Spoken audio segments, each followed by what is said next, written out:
Hola, yo soy Capi. Hola, yo soy Peli. Hola, yo soy Rafi y esto es Hola Podcast. Un espacio de difusión, de intercambio de ideas, pero también de chisme. En torno al quehacer artístico y la bandita emprendedora de Veracruz, nuestra ciudad. Hola, bienvenidos a un nuevo episodio de Hola Podcast. Yo soy Iván Rafi Lamas. Y yo soy Peli. Bienvenidos nuevamente a su podcast preferido. Ya sé que nos estaban esperando con muchas ansias. Creo que el tema de hoy es bastante interesante porque creo que es un tema que nos va a dejar tanto con muchísimas respuestas como con muchísimas preguntas. El tema de hoy es la fotografía. Y con énfasis en IA porque, bueno, nuestro invitado de hoy es Alexis. Nos va a platicar un poco acerca de sus procesos creativos en torno a la fotografía, pero usando como herramienta este tema bastante controversial sobre la inteligencia artificial. Así es, así que bueno, gracias por venir. Bueno, pues muchas gracias por la invitación aquí al espacio del podcast. Mi nombre es Alexis Ortiz y pues me dedico a la fotografía y a la investigación de la imagen, particularmente enfocada ahorita con la inteligencia artificial. De hecho es como bastante interesante poder platicar contigo porque, bueno, hace rato como que fuera de cámara platicábamos sobre cómo es pues un poco extraña esta nueva interacción con ciertas herramientas nuevas, ¿no? Para creadores en general, ¿no? No nada más, ahorita vamos a hablar de fotografía, pero en general es como una experiencia bastante nueva. Yo diría que a veces a mí me da un poco de miedo, no porque tema como del futuro, sino porque me da como ansiedad, como descubrir cosas nuevas que tengo que aprender, ¿no? Entonces, pues nada, platícanos un poquito acerca de, pues, cómo fue que empezaste a involucrar, cuáles fueron tus procesos creativos a la hora de involucrar como estas nuevas herramientas, cómo te acercaste, cómo fue tu primer acercamiento, ¿no? ¿Qué te inspiró a llegar a eso? Claro, pues bueno, todo comenzó durante la pandemia. Y fue una invitación que me hizo un amigo con el equipo de trabajo con el que tengo, que me dijo, oye, mira, está saliendo esta herramienta, una que se llamaba Dalí 2 en ese momento, casi nadie conocía Dalí 2. Me dijo, está en la lista de espera, puedes meterte y ¿no? Y me dije, va, me metí a la lista de espera, al poco rato me dieron acceso. Y empecé a explorar todas las posibilidades que brindaba esa herramienta. Al principio fue, como bien dices, ¿no?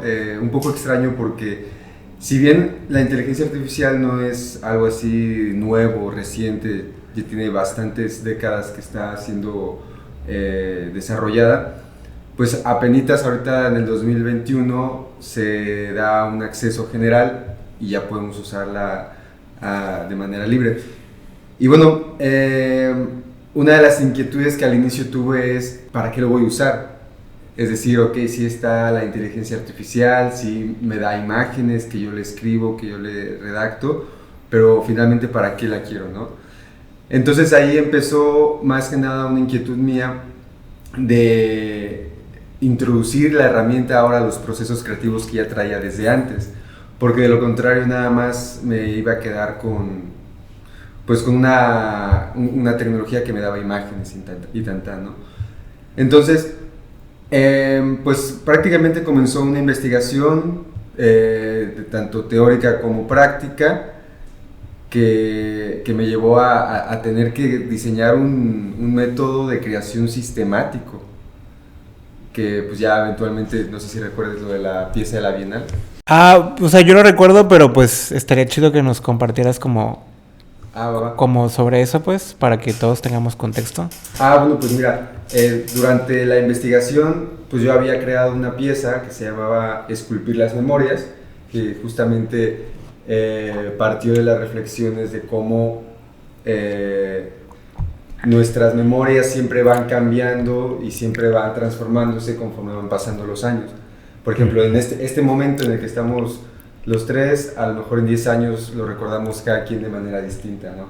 Bueno, por ahí iba el concepto de esa serie particular en el que usé inteligencia artificial y pues durante el proceso apareció la convocatoria de la Bienal de Arte de Veracruz, la sexta Bienal de Arte de Veracruz en el 2022 y dije, bueno, me animo a inscribir esa pieza que no la creé para la Bienal, ¿no? Sino que era parte de esta investigación que ya llevaba. Y pues cuando dan los resultados me pareció muy alegre la noticia de que quedó seleccionada y en la inauguración pues recibió mención honorífica, ¿no? Quiero ir un poco para atrás, ¿no? Hablas bastante ahorita en este principio de cómo has utilizado la inteligencia artificial para crear, ¿no? Y eso tal vez en este momento estemos como invadidos de la terminología más básica, ¿no? De que ChatGPT-3, de que IA para todo, ¿no? Que nos va a reemplazar. Pero la realidad de las cosas, como bien lo dices, es que tiene ya bastante tiempo pues en el mundo utilizando ciertas herramientas que sin darnos cuenta lo hacen, ¿no? Digo, Google lo ha hecho desde hace mucho tiempo, Amazon y todas las grandes empresas pues tienen su manera de crear y de gestar su propia inteligencia artificial, ¿no? Pero ¿cómo es para alguien que está desde tu punto de vista, cómo es para alguien que no tiene un acceso tan abierto a las plataformas, al conocimiento más específico, cómo es llegar y encontrar y conocer la inteligencia artificial? ¿Cuál crees que es el primer acercamiento, ¿no? que uno puede tener para decir, voy a empezar a investigar, voy a ver cómo puedo usar esto? ¿Qué es lo que a mí me puede ser benéfico de usar ciertas herramientas, ¿no? Claro, sí, mencionas algo importante porque todos estos sistemas, estos buscadores, el algoritmo, lo que aparece luego de que hablamos algo y aparece al rato en nuestro celular, uh-huh. Nos espían. Es inteligencia artificial ya desde hace bastante tiempo, ¿no? Lo interesante ahorita es que hace 30 años, si un creador quería usar inteligencia artificial para sus procesos, pues tenía que ser seguramente informático, tenía que tener conocidos que estuvieran metidos en programación algorítmica, etcétera, ¿no? Ahora ya, pues con el teléfono, básicamente. El teléfono incluso, ¿no?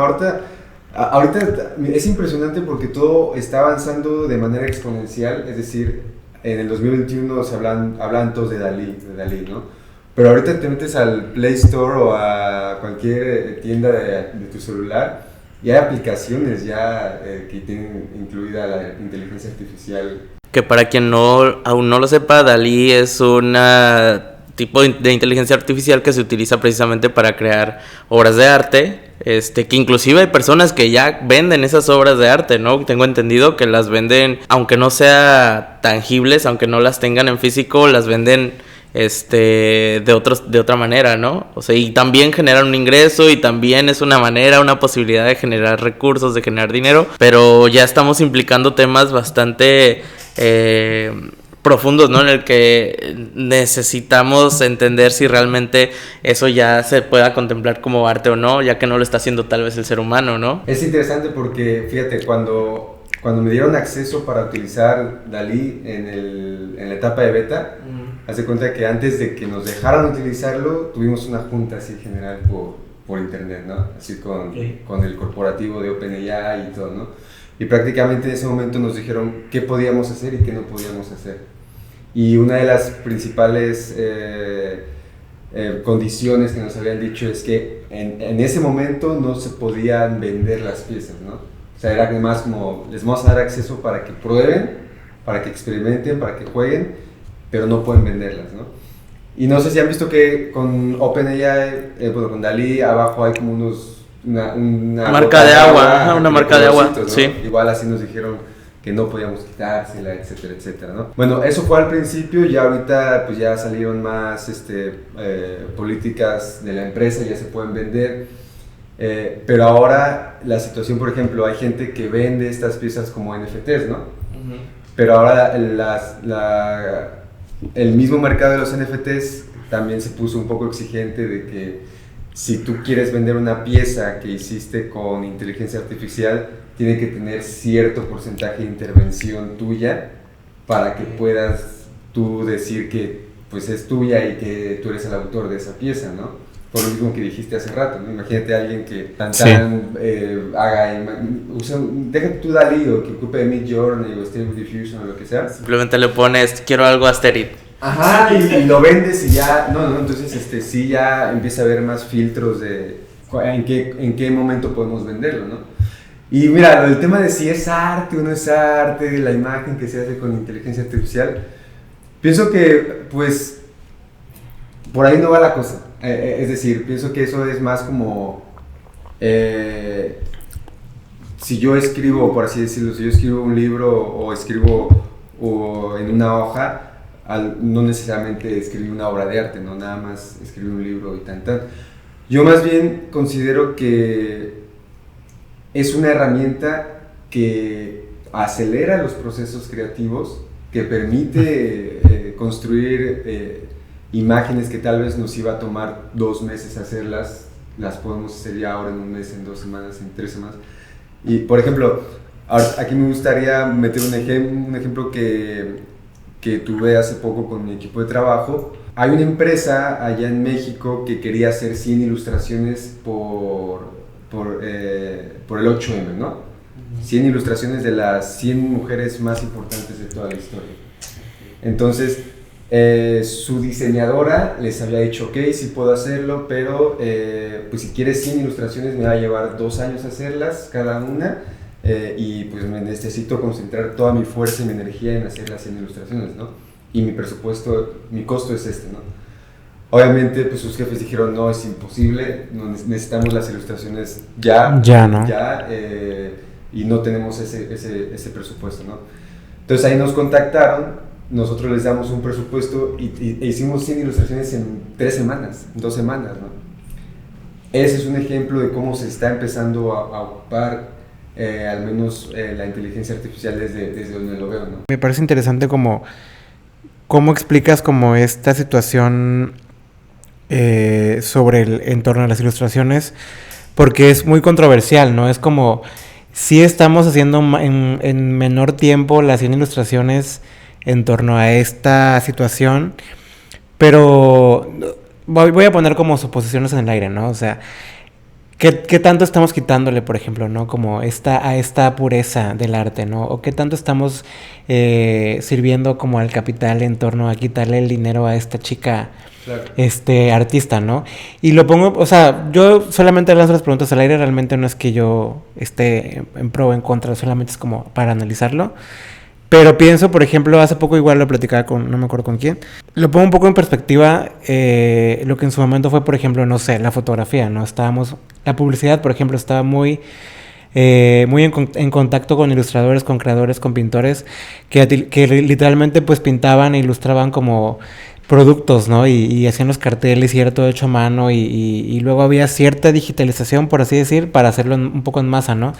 Pero luego cuando empezó la fotografía, pues eso se quitó, ¿no? O sea, tanto que hoy en día yo creo que el 90% de la publicidad en medios es fotográfica o video, y solo un 10% yo creo que ya por meramente cuestiones estéticas es pintura o arte pues hecho a mano, ¿no? Que al final sigue siendo digital porque pasa por un proceso digital, ¿no? Entonces sí es como bastante ahí, te digo, polémico y controversial como qué está pasando y qué está sucediendo con pues migración, ¿no? Como transformación del arte y hacia qué está sirviendo, ¿no? Pues mira, yo de lo que tengo ahorita identificado es que está sucediendo una transformación, más que en la concepción de lo que es y no es arte, está surgiendo una transformación técnica en la imagen. Vaya, la automatización de los procesos considero que se ha dado desde toda la historia de la creación. Hace, ¿cuánto te gusta? Hace 500 años, para que el pintor pudiera utilizar el color azul, tenía que, en primera, tener contactos con la aristocracia, ¿no? Así, y que le pidiera a la persona que iba a emprender un viaje que trajera lapiazuli o algo así se llama, ¿no? Una piedra para que pudiera esta persona triturarla, machacarla, combinarla con aceite y hacer la pintura azul, ¿no? ¿Qué pasó después? 200 años después, pues con la industria, pues salieron todas las pinturas azules en tubitos y órale, pintura azul para todos, ¿no? Lo mismo con la fotografía, el daguerrotipo, la placa esa enorme, claro, pues tardaba minutos, horas en hacer una fotografía y poco a poco se fue empezando a automatizar el proceso hasta llegar a lo que hoy tenemos como el celular, que en cuestión de segundos haces una foto correctamente expuesta, enfocada en todos lados y ya no hay más tema, ¿no? Ujú. Entonces ahorita pues sucede lo mismo con esto y con el tema de qué tanto podríamos estar, digamos, deshumanizando los procesos. Pues sí, está sucediendo una deshumanización, pero no es una deshumanización que comience apenas ahorita, ¿no? Sino que ya es una deshumanización que viene desde la industria, por ejemplo, con los tractores, los trailers, tractores, cuando salieron a inicios del siglo pasado, los campesinos los quemaban, porque decían que les estaban quitando el trabajo, y hubo campesinos que en vez de quemar los tractores, pues dijeron, mejor aprendo a usarlos, ¿no? Y empezaron a ocuparlos. Y eso sucede mucho ahorita con lo de la inteligencia artificial. Hay como que mucho ruido de que si nos va a suplantar, o que si nos va a quitar trabajo. Quitan trabajos. Pues, Quémela. yo creo que eso ya está sucediendo desde hace bastante rato, con los celulares, por ejemplo, ¿no? Ujú. Antes, si un restaurante quería hacer fotografía de producto, de alimento, pues le hablaba a un fotógrafo que se especializaba en fotografía de alimento. Y actualmente hay restaurantes que siguen recurriendo a ese modo de hacer sus imágenes. Pero, ¿qué pasa con los restaurantes más convencionales, digámoslo así, ¿no? Pues con el Que no tienen enseguida, tanto, ajá. ¿no? Con el celular enseguida, ¿no? Y eso yo creo que ya se está viniendo dando desde hace bastantes décadas, que los trabajos están, no lo llamaría suplantando, pero sí se están automatizando cada vez más por medio de la máquina. Entonces, retornando al ejemplo de la diseñadora, pues sí, ¿no? Ella estaba completamente dispuesta a hacer el trabajo. Sus condiciones fueron tanto tiempo, con tanto presupuesto, pero ya desde la parte pues ya de empresarial no fue viable hacer eso, ¿no? Entonces ahí pues entramos nosotros con la propuesta, les gustó, y pues sí a la diseñadora no le agradó tanto la idea, ¿no? De que pues ya le hubieran dado el proyecto a ella y nos los dieran a nosotros. Pero me pregunto, ¿qué hubiera sido con el caso de que la diseñadora hubiera dicho, yo sé ocupar esta herramienta, podemos hacerlo de esta forma, ¿no? Claro, es como abrir más campos, ¿no? Es otras posibilidades de hacer las cosas, ¿no? Claro. Y también es que ahora yo creo que nos estamos poco a poco adaptando, y digo, hay ejemplos de cosas que jamás en la vida podrían pasar si no fuera con inteligencia artificial, como ahora las fotos tal vez que hemos visto, no sé, de el Papa con su outfit de que parecería que viene saliendo de un desfile de moda en París o en Milán, ¿no? Y que mucha gente realmente que inclusive creyó que era cierto, ajá. O simplemente Trump, ¿no? De que Trump, o estandarizar cómo es una persona refiriendo a su entorno en donde vive, ¿no? O cómo debe de ser, o cuál es el medio o cuál es la media del tipo de persona que vive en cierto lugar, ¿no? A lo mejor esos son como ejemplos muy mediáticos, pero que creo que dan ejemplo de que poco a poco nos estamos adaptando a algo que yo creo que es muy difícil de frenar, o más bien imposible, ¿no? Porque al final es una manera de hacer un crecimiento tecnológico que nos ayuda a lograr nuevas cosas y a encontrar nuevos campos de trabajo, nuevos campos de disciplinas también, como en este caso, como lo mencionas, ¿no? Si la diseñadora tal vez hubiera dominado esa herramienta o simplemente tener una noción, pues a lo mejor el proyecto seguiría siendo de ella, ¿no? Pero creo que también hay que estar un poco abierto a entender que siempre va a haber nuevas ramas, nuevas cosas que van saliendo, y el saber utilizarlas pues va a ser como la diferencia para los profesionales, creadores, independientemente si estemos hablando de arte, industria o enseñanza o cualquier medio que nos podamos imaginar, ¿no? Sí, esto de la enseñanza que mencionaste está muy interesante porque, o sea, yo considero que, bueno, sí, los generadores de imágenes como Dalí, Stable Diffusion, Midjourney sí están padres. Felicidades, un aplauso para ellos. Pero, o sea, yo creo que de todos los que, o sea, de lo que está sucediendo ahorita, creo que el que más ha hecho ruido ha sido ChatGPT 4. Porque ahorita el 4 es como que el más pro, ¿no? El GPT 4. Porque, pues, hubo un caso en Italia que el chat le dio prácticamente luz verde para alguien que se ¿no? Entonces esta persona se y pues ahí se metió en un bronco con OpenAI. De hecho, en Italia desconozco si ahorita ya se puede usar, pero sí hubo un tiempo donde se censuraron ChatGPT completamente en Italia, ¿no? La otra vez conocí a un maestro de Australia aquí en Veracruz y me contaba que sus alumnos le decían que no querían ya escribir ensayos, que se lo redactaban a ChatGPT y que ChatGPT ya se los daba, ¿no? Entonces yo creo que esa herramienta pues realmente sí está empezando a cambiar parte de la enseñanza. Bueno, ahorita mencionabas, ¿no? De cómo se está regulando el uso de la herramienta.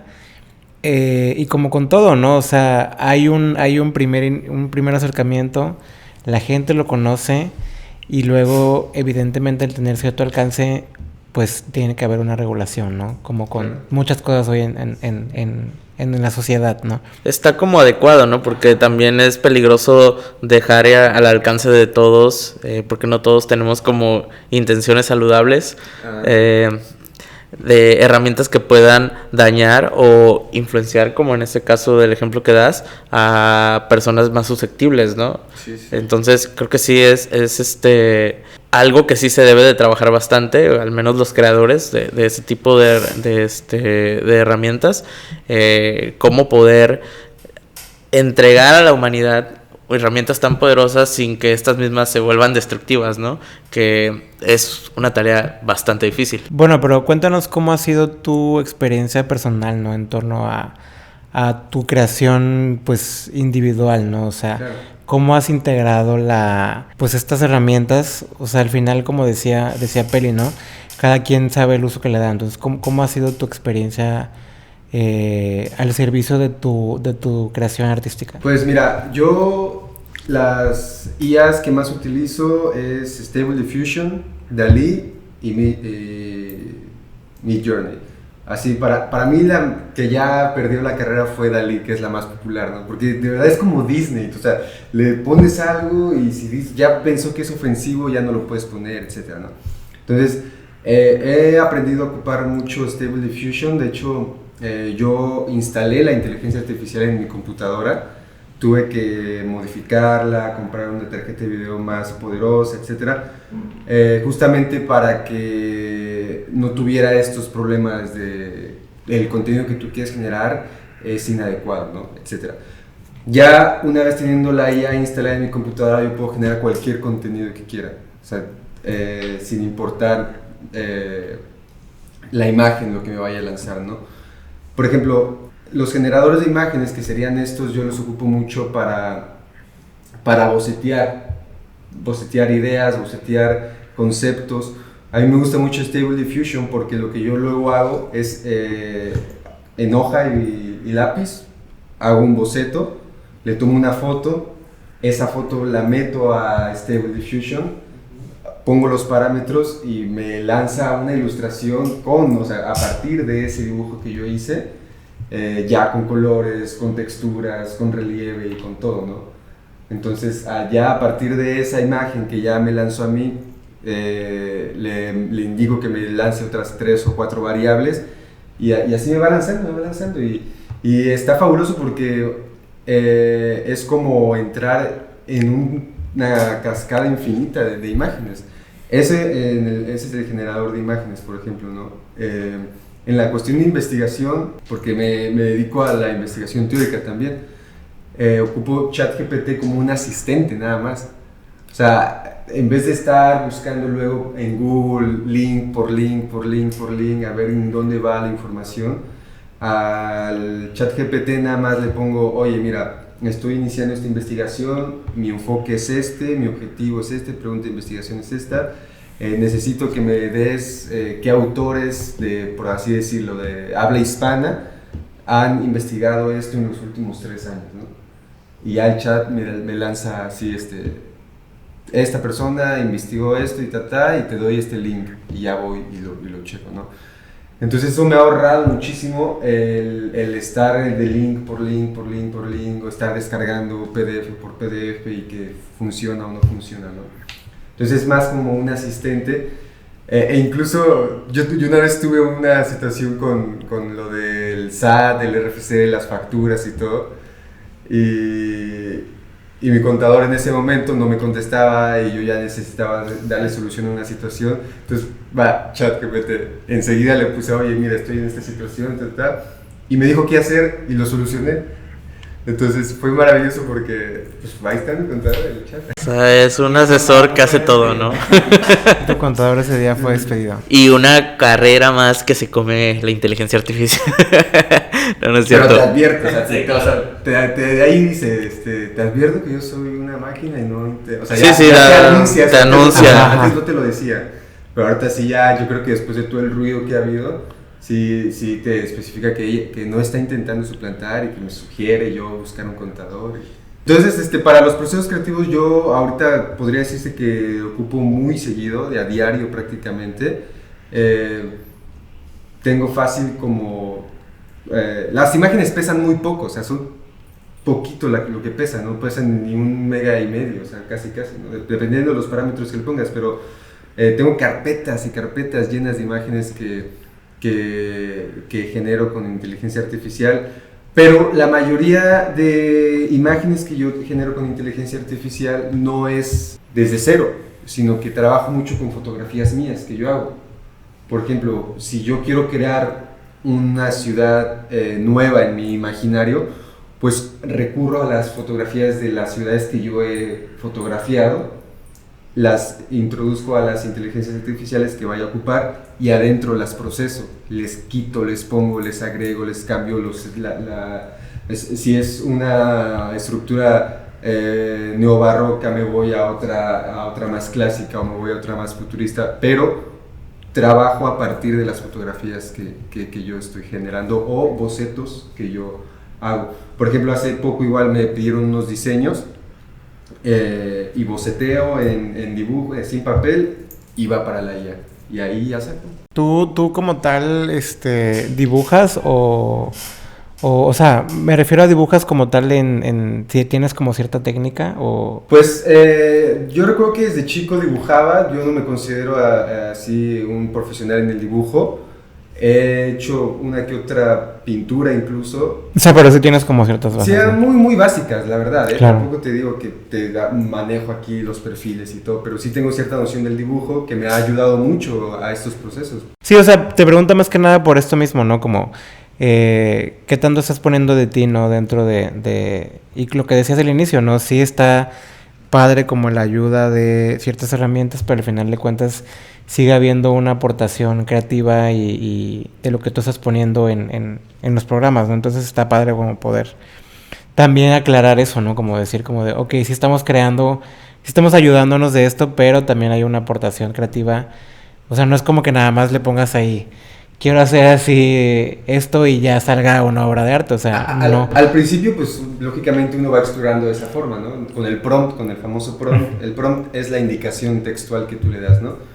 Al principio las imágenes que yo generaba eran nada más así, pero pues sí me empezó a incomodar un poco el no tener control total de lo que iba a hacer, ¿no? O sea, porque yo le decía que me hiciera cierta imagen con ciertas características, pero finalmente me lanzaba resultados con una composición que yo no quería, o una posición de la persona que yo no había pedido, o si yo le había indicado que tal elemento estuviera a la derecha, me lo lanzó a la izquierda. Entonces como que pues ahí la máquina también es medio torpe realmente todavía, ¿no? Entonces por eso recurrí a Stable Diffusion, que para mí es una de las inteligencias artificiales que más te permiten tener el control. Y aquí hay una situación un poco también para reflexionar. Entre más control uno quiera tener con la inteligencia artificial, más capacidad en tu computadora tienes que tener, porque te pide más gráfica, te pide más RAM, o sea, prácticamente si quieres tener completamente el control de tu inteligencia artificial, tienes que tener una muy buena computadora para que te aguante todo eso, ¿no?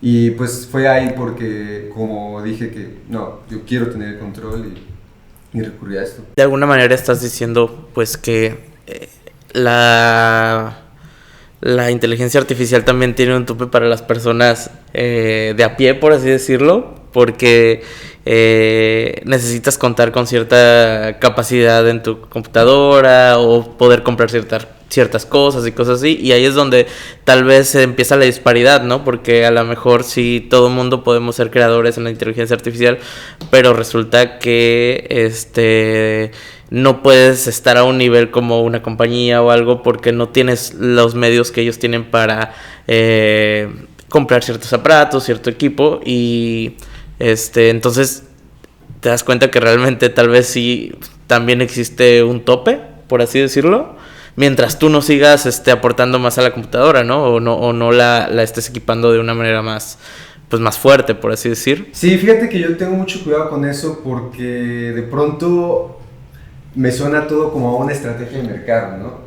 O sea, de pronto se populariza la inteligencia artificial y al mismo tiempo Nvidia saca su nueva gama de tarjetas gráficas sí. Y nuevos procesadores e incluso ahí cuando uno quiere instalar la inteligencia artificial en su computadora te dice que tienes que tener cierta tarjeta gráfica que vale como 50,000 pesos y choro, no es cierto, o sea, no necesitas esa tarjeta gráfica en especial, pero muchos, pues como lo ven ahí en la página oficial, pues necesito esa tarjeta gráfica, ¿no? Entonces, al menos yo pienso que si nos subimos a esta carrera tecnológica de siempre querer tener lo más actual, pues uno se dispara el pie solo, ¿no? Y en los procesos creativos, más que nada en el arte, yo creo que lo importante no es tanto la técnica o el equipo que tengas, sino el discurso visual, el lenguaje de tus imágenes, el mensaje que estás transmitiendo en las imágenes. Hay formas, incluso hasta de reducir el impacto de los gastos, ¿no? Por ejemplo, Stable Diffusion puede ser utilizado en línea y pues, al final te cobran, ¿no? O sea, esa es la desventaja, que finalmente es una herramienta que cobra. Pero, por ejemplo, ahorita con lo de Photoshop, no sé si ya te enteraste que ya metieron la inteligencia artificial a Photoshop. Sí, eso comentamos hace rato de cómo están ahora implementándose en programas de Adobe, ¿no? Y decíamos que en Premiere y demás. O sea, estábamos hablando justamente como de este mismo podcast se podría editar con inteligencia artificial, ¿no? Entonces, sí, o sea, cómo están integrando, y bueno, no quería interrumpir, pero como decías tú, ¿no? Sigue pareciendo a veces que sí, que es una estrategia de mercado de compra más para llegar como a más capacidad, ¿no? Sí. Y pues o sea, en cierta forma pues es cierto, ¿no? O sea, porque por ejemplo, yo lo pongo en perspectiva, ¿no? Estas imágenes que mencionaba hace rato Peli en torno a el Papa y demás, pues muchas veces las vemos en redes sociales, ¿no? Como TikTok y demás, pero no sabemos quién las hizo o con qué se generaron, ¿no? Y hay ciertas herramientas, como decías, ¿no? Que podemos descargar de las App Stores, y están a nuestro alcance, pero no tienen el mismo control que una aplicación muchísimo más avanzada que cuesta un ingreso, ¿no? Más caro, ¿no? Entonces sí varía un poco ahí, ¿no? Entonces es como difícil poder aventurarse un poco porque pues sigue siendo una cuestión también económica, ¿no? Sí, finalmente a mí se me hace que esto es como una guerra comercial, una guerra tecnológica que se dispara mucho en internet, ¿no? O sea, uno lo ve enseguida. Ahorita no sé, yo creo que ha de estar un poco más suave, pero sí en su momento sí se escuchaba así súper fuerte lo de la inteligencia artificial.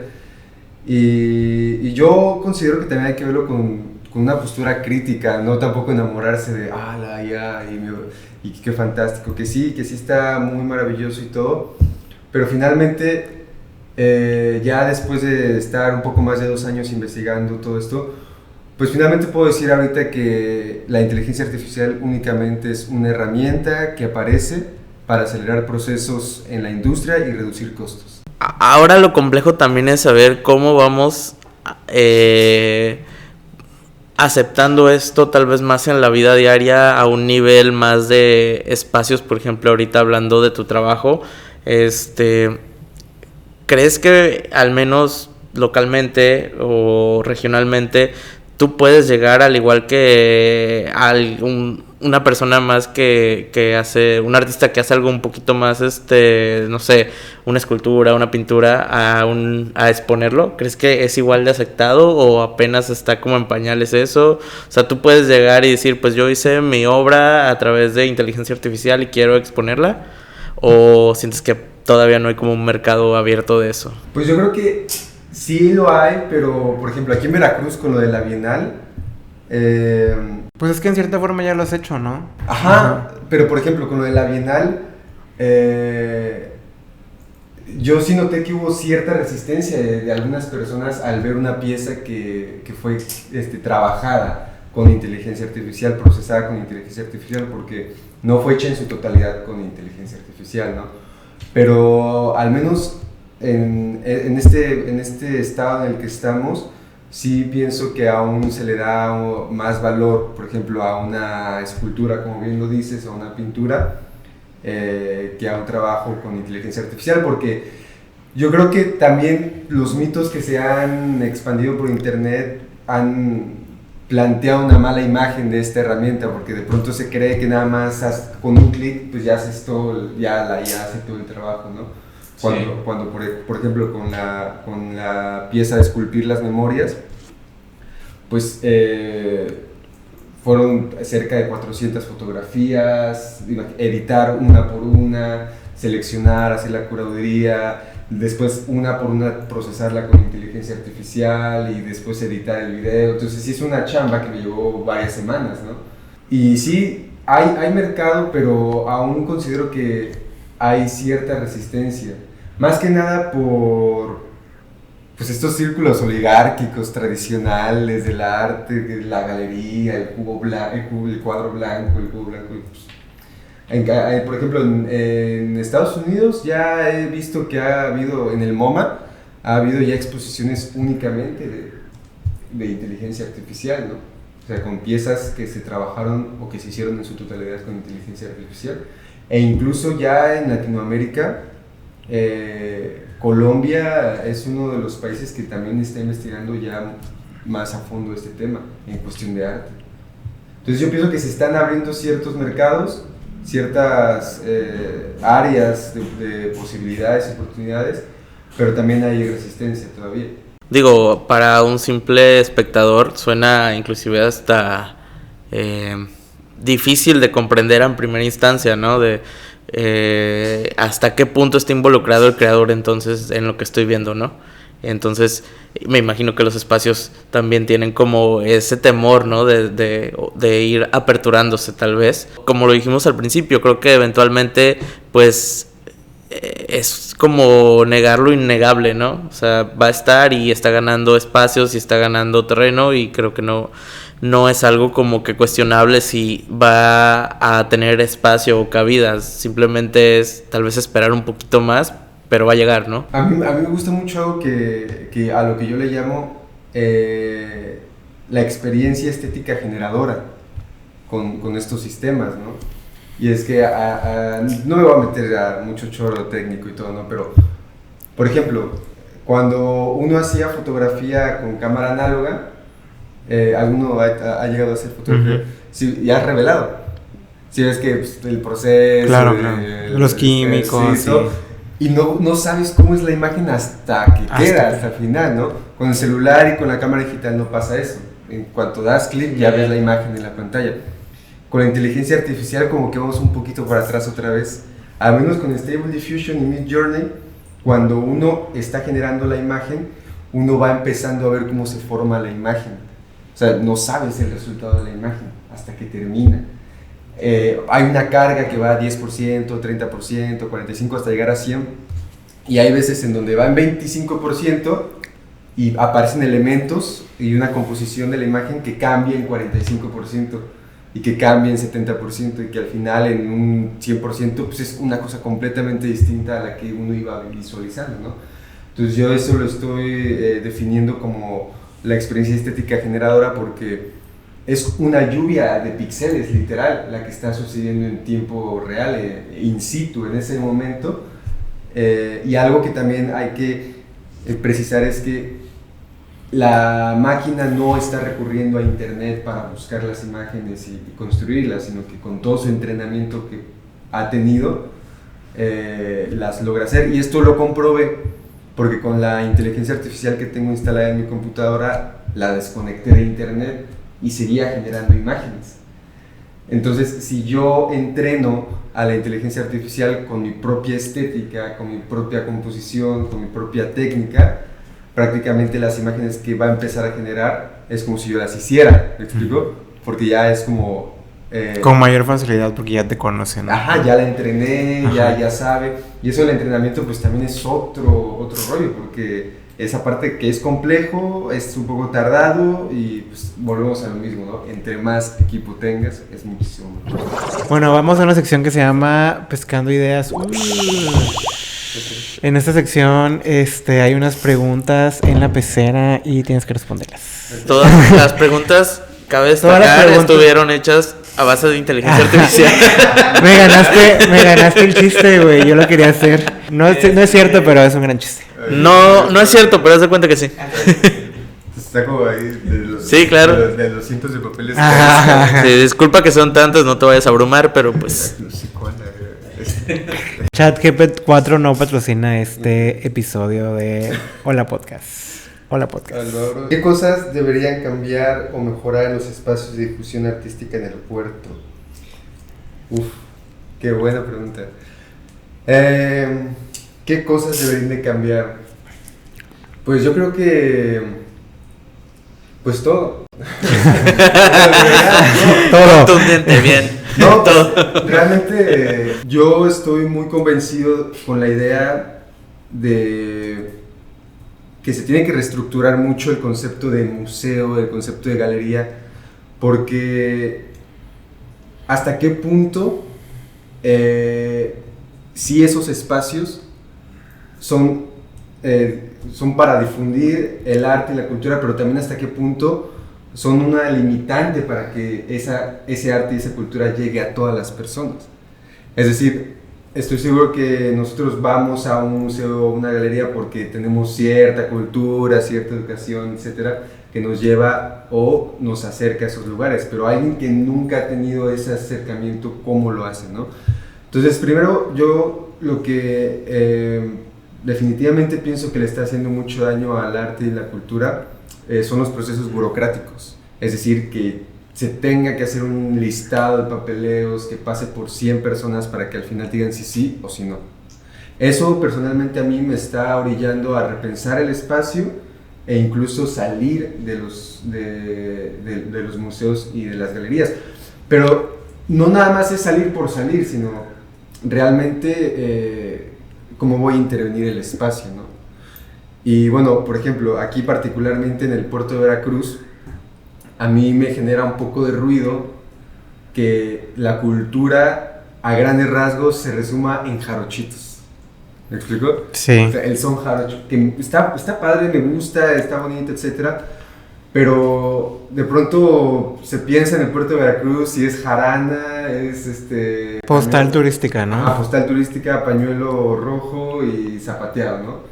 Que en parte sí lo es, pero si hablamos de un Veracruz contemporáneo, digámosle así, yo creo que hay más que eso, ¿no? Incluso considero que en los tiempos actuales está más presente el reggaetón que el son jarocho. ¿Sí me explico?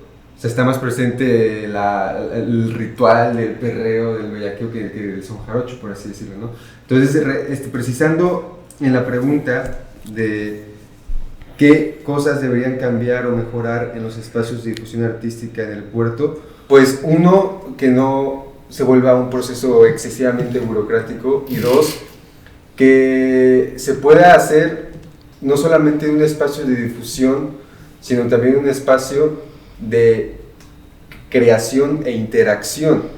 Y no me refiero a los clásicos talleres de arma tu cámara estenopeica o ven y dibuja con acuarelas, sino realmente aprender y reaprender a pensar lo que uno está haciendo, ¿no? Porque, o sea, ok, si hago mis acuarelas, si hago mi cámara estenopeica, pero ¿qué más, no? Claro. Entonces yo sí apuntaría en esa parte, ¿no? Repensar los quehaceres artísticos, las direcciones y sobre todo las intenciones por las cuales se está haciendo. Qué fuerte. No, pero entiendo, ¿no? Creo que mucha comunidad artística siente o piensa de esa manera, sobre todo en la parte burocrática, porque a veces cuando salen de los mismos espacios como museos y galerías, más que por buscar la facilidad de llegar a todos, es más como con una intención que la misma pieza o el mismo arte que están ofreciendo necesita, ¿no? Y necesito un espacio urbano de esta manera, o necesito un espacio rural de esta manera, y por eso me estoy yendo fuera de la galería, para que termine de contemplar o de completarse una intención general, ¿no? Yo creo que también hay como una cuestión como generacional, ¿no? O sea, porque así como hemos platicado tú y yo aquí en cámara y fuera de cámara, y creo que conocidos y amigos que seguramente están viendo este programa, saludos, o no, hay como compartir, ¿no? De pues no quiero decir hartazgo porque es un poco pesimista también, como de ciertos procesos burocráticos y de procesos en los que se sigue enfrascando como la cultura dentro de una fórmula pues que es esa ya, ¿no? O sea, es inamovible, ¿no? Entonces, el inicio del cambio sería eso, ¿no? Como invitarse a repensar como en esta, pues, deconstrucción de ciertas realidades que teníamos como ya previstas, ¿no? O bueno, tienen, ¿no? Como algunos espacios todavía, ¿no? Pero bueno, ya nos tocará cuando crezcamos. ¿Cuál será? todavía lo agitas. ¿Qué opinas de la competencia artística en el puerto? Ah, mira, ya me adelanté, yo dije cosas de la comunidad. De la competencia artística. ¿Tú tienes competencia artística en el puerto? No sé. Más que nada la pregunta va destinada como hacia como a los que están creando en Veracruz, pues, o sea, la comunidad, pues. Yo he visto que ha habido intenciones buenas por parte de muchos creadores y creadoras aquí en el puerto, e incluso propuestas fuera de los museos y de las galerías, de los espacios convencionales y tradicionales. Pero lo que sí sigo notando es que de pronto, por así decirlo, estas exposiciones independientes en otros espacios, de pronto se convierte en un pretexto para cotorrear nada más, que está bien, o sea, me encanta el cotorreo, ¿no?